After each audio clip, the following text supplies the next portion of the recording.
Welcome to GTC's Teaching Tidbits Blackboard Ultra. In this series, we explore teaching tips, practices, ideas to expand your knowledge of and your comfort with using Blackboard Ultra.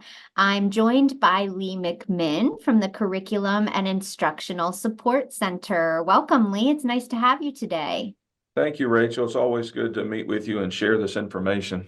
Absolutely. In the previous episode, Rebecca gave us just a little sneak peek at what was to come for April 2024. And today, Lee is here to give us that deeper dive into the updates that have taken place this month, April 2024. So, Lee, I'm going to turn it over to you to share your teaching tidbit. All right, thank you, Rachel. All right, we do have a good number of updates basically for this month. Many faculty will really like this. As you know, when Blackboard or Anthology releases these updates, many times they do it in stages. Some of these are the first rendition, if you will, and it only works in certain views, but it will be expanded to the other views, and I'll kind of point that out as we go. So here's a list of what we have available in April. We have some AI design assistant improvements, updates. Last time we had this where you could do it with the test. This was what came in March, where you could basically point to your content that you already have in your course, and the AI tool would develop test questions. Well, now you can do that with learning modules, assignments, discussions, and journals. Not only can you type in the topic and have it pull from resources all over the world, basically off of the internet, but now you can point to specific content that you have loaded in your course. This is not publisher content. This is content that's literally loaded within your Blackboard course itself. And I'll point that out when we take a few screenshots when we look at that.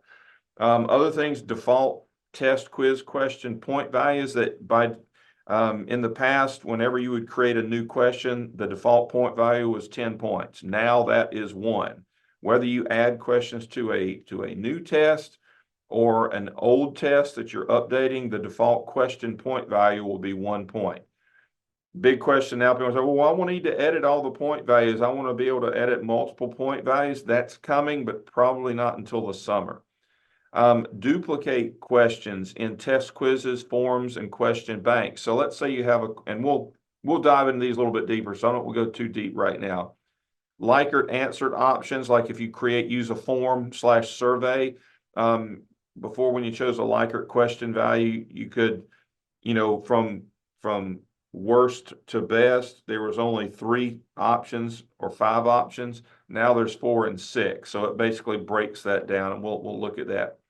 Auto submit indicator and attempt logs. Attempt logs were new in March. They're improving that, and I'll show you some screenshots of that as we go. You can edit gradebook categories now if you're linking to publisher content. Usually you couldn't do that before, but now you can. Individual date adjustments from batch edit. Many of you that use batch edit will find this very helpful. Student feedback remains visible regardless of release conditions. We'll talk about that as we go. Anonymous posts for discussions, improvements for flexible grading, individual question feedback now. We didn't have that before. Now we can. Instead of just the generic feedback, you can now give feedback per question. That's very, very important. And then persistent navigation for learning modules. You'll see what that means when we get to it. So let's go and look at the design assistant. Basically, if you go in, and this is just looking at it for a learning module, but again, it works the same for assignments, discussions, and journals. So whenever you go to create a new one, for example, we're going to create a new learning module. We're going to use the AI assistant for that. So in your content area, you would click the little circle with the plus on it. You would choose auto generate. And when you did that, it's going to pop to this screen, and it's automatically going to create some ideas for you just based on the title of the course and or the subject area. So, you know, this is a sandbox course. So look, everything is looking at sandbox. Well, what you can do here now is you can click this select course items. So maybe you have an outline in your syllabus, or you have an outline posted in your start here. You could go there. So you would click this select course items. It's going to bring up almost a screen similar to what it looks like if you're going to copy a course. You can go into your content areas. These are the areas that I have in this sandbox right now. So I may choose content, and then it's going to show you the items inside of the content. And I have some basic course information here. That's maybe where my course outline is. So I could choose that. I would click select, and it would then give me some possible learning module names by pulling information from that. And again, you could create discussion questions the same way, or journal entries, all that. But again, you can go and base those questions or those items that the AI generator creates for you based on the content you have in your course, which can be very helpful. Default test quiz question point value, I've already mentioned that when we were going over it in the intro, so I'm not going to go over that again, but you can see what that does. Now, duplicating questions in a test, quiz, surveys, or question banks, this is extremely helpful. Now you can see I have a typo in that question, but that's Lee's typing for you. That's okay. Well, that could be edited while I edited the question.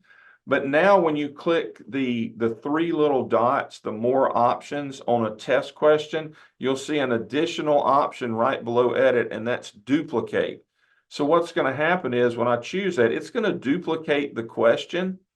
So it would maybe make it question number 5, and then I could go in and edit that question. So like if this is on the solar system, I could say, okay, I'm asking what the third planet is, but I also want to ask what the 6th planet is. So I would just edit this question, of course, fix any typos, and then modify it as you would need to and modify the answer. So that can help you add to your test questions, and especially in question banks.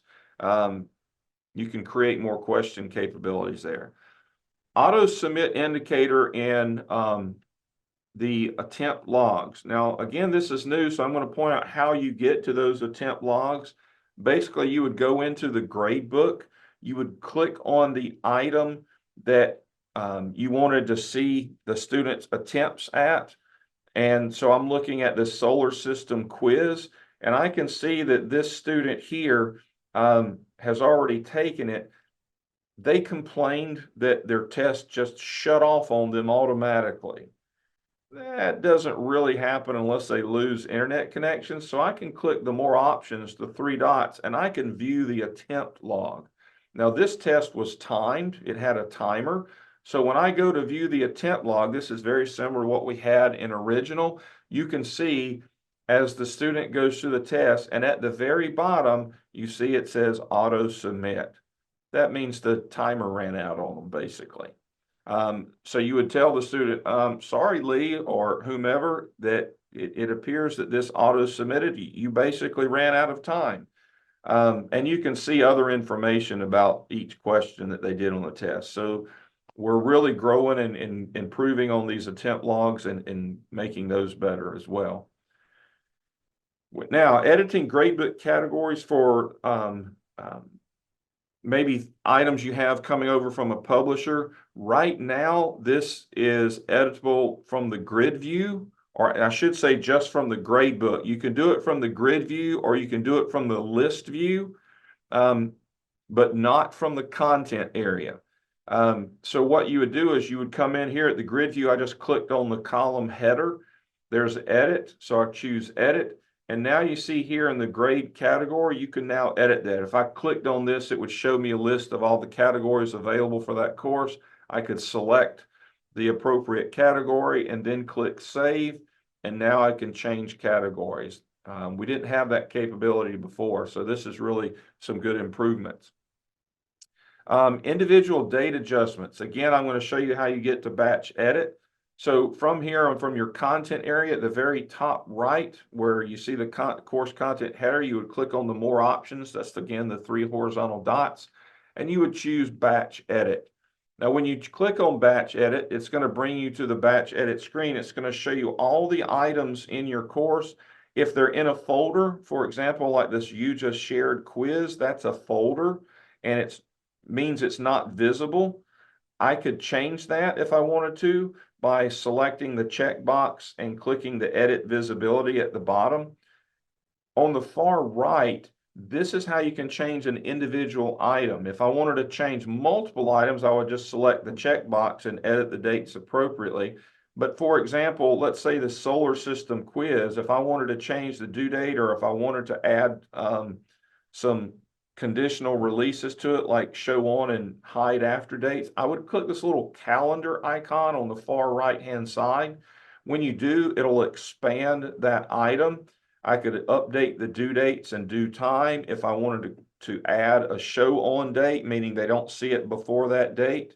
I could do that. Same thing for hide after. And once you make any changes, just click save on that individual item and you're good to go. If you change multiple items, you would click a save at the bottom, excuse me, and be able to edit multiple items like that. Anonymous posts for discussions. So that's a new item we have now. So when you create a discussion board or a discussion forum, you'll nicely, if you go into the settings of that, you'll see another checkbox near the top under the details and information that you can check off to allow anonymous responses and replies. Now, if they're anonymous, you cannot grade that discussion. All right. If you wanted to change that from anonymous to show put the students' names with that, you can come back into the settings and uncheck that and make it, and it will no longer be anonymous, and it would show the students' names with that. So just be aware of the settings there that you can do that and the limitations that you do have. Usability improvements for flexible grading. This has been confusing in the past. This is what it looks like now. Before the April release, you had the attempt over here on the right-hand side, and it had a grade peel where you would type in the grade. And then you had this other grade peel over on the right-hand side, which was your actual grade that was going to be counted. So if you had multiple attempts, if you had the highest attempt set to be graded, that grade would automatically appear here. The problem with that was instructors were confusing the two, and they would type into this grade box over on the far right. Well, that was the override grade. And so you wouldn't actually have the grade that, it was an override grade. So it made a difference. Now they've reduced that. It's only one grade peel showing here. What shows here is going to be whatever grade counts toward the overall grade. You have a clear posted tag right here on the right-hand side. And then if you want to view the different attempts, you would click on this attempt button, and I'm going to show you what that looks like. It would open up, and you can see that attempt 1 is graded. You can see it's highlighted and it's black in background. There's no grade peel in there for attempt 1 because that's what grade is showing. If I wanted to grade attempt 2, I would click on attempt 2. This grade peel will then become empty because attempt 2 has not been graded yet. All right. So that's one improvement there. Add question feedback. Again, I'm stayed in the grading view. I've clicked on a specific student's view. All right. What we can do is we can give feedback per question now on any question type. So what you could do is if it's an essay question, fill in the blank, multiple choice, if they chose the wrong answer or the right one, if you wanted to give them unique feedback for that particular question, this is only while you're looking at it from student view right now. And either May or June, it's coming where you can view it by question and be able to do the feedback. But I'm looking at this particular student. If I want to give feedback on this question, like I looked at her work and she's got the incorrect answer here, I want to give her a little bit of feedback specific to this question. I would click this little feedback icon. And when I click on it, it's going to open up a feedback panel at the top of that question where you can type in. Now, I actually typed this in. It'll be grayed out and it'll say enter feedback here. But I did that so you can see the save button becomes active as soon as I start typing in here. You've got a regular text box. You can edit and do the text just like you would any other context editor. Type in your feedback here to that student and click Save Changes, and then continue grading on to the next questions. And again, you can provide feedback per question. This is extremely helpful, giving student good, proper feedback. That's the best practice that you can do to help the students see where they made mistakes, what they did right or wrong, and how they can improve. So I strongly encourage you to use the feedback per question if you can. All right. Persistent navigation for learning module. This is more for the student. Remember, it had been in the past when you would go to a learning model, you would scroll down. You had the navigation at the top to go to the next item in the learning module. But when you scroll down, that disappeared. And if it was a long page and they scrolled a long way down, then the only way they could get to the next page, they would have to scroll to the top before they could navigate. Now, as they scroll down, you can see the scroll bar has dropped. This navigation stays at the top. All right, so the student won't have to scroll all the way back to the top to navigate to the next page. All right, that's what we have that came in April. What we have coming in May, this is just a couple of the important highlights of the thing. Multiple performance criteria and release conditions. So no longer is a release condition just based on one criteria. You could say do it by date and by they did something else, maybe a gradable item or something like that, or by a person's name, maybe something like that. But you can do multiple conditions for release conditions. You'll be able to reuse questions in forms. All right. That's basically what it says it is. Multiple attempts for forms if you assign groups. So if you create a form, remember Blackboard's form is basically a survey. If you open a survey to a group of students and you want, or to the whole class, and you want them to be able to do it more than once, then you'll be able to allow that. Streamlined point value editing for questions. Basically what that means is it's just a couple clicks to edit the points instead of now it's like 3 or 4 clicks to change the point value on one particular question. That just basically means it's a 2-click. Click in the point value, edit it, click save, you're done. So it's basically 2 clicks. Adding question feedback when grading by test, grading a test by question. Remember, I just showed you that's the new feature we have to add feedback per question. That's only looking at it from the student list. In May, you'll be able to click on that other tab and edit it from the question list. All right. And then finally, weighted calculation improvements. It's not as big as it sounds. Basically, the weighting now can be done proportionally or by total, equal values or proportional values. That's the option. We had that in original. Now we'll have it in Ultra, that you can weight it either proportionally or weight it equally. That just means if you have multiple items in one category, if you choose proportionally, all right, it's just gonna you can set different weights within that. Whereas if you grade it equally, let's say you have 5 items and that category is 10%, then it will divide equally the percentage value of each item within that category. So that means if you had 5 items and it was 10%, each one would be worth 2%. That's equally. And then weighted, proportionally just means it would break them up. You could have different weight values per item within a category. So that's what we have that we just got in April, what we have coming in May. As we close, this is remember our CISC team. We will be adding a new person in May, and that information will be updated in May. But if you need to get in touch with any of us, this is our contact information. And don't forget about our LibGuides. When you go into Blackboard On the institution page, when you log in, that's the first thing you're going to see at the top is links to the LibGuide for CISC, where we have lots of great information on how to use these various products. Well, that's wonderful, Lee. Thank you for sharing all of this with us today. It's exciting every time we meet each month to see the new improvements that are coming, that they're making in Ultra. The AI generation is incredibly fascinating and caught my eye. Maybe something I want to go into my playground course and just fiddle around with a little bit to see what it can do there. But as always, we appreciate you and Rebecca meeting with us and giving us these monthly updates each month. Yep, it's a lot of good information, and thank you for doing this with us.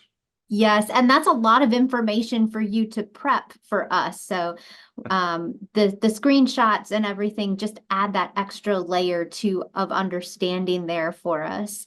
So you heard it from Lee.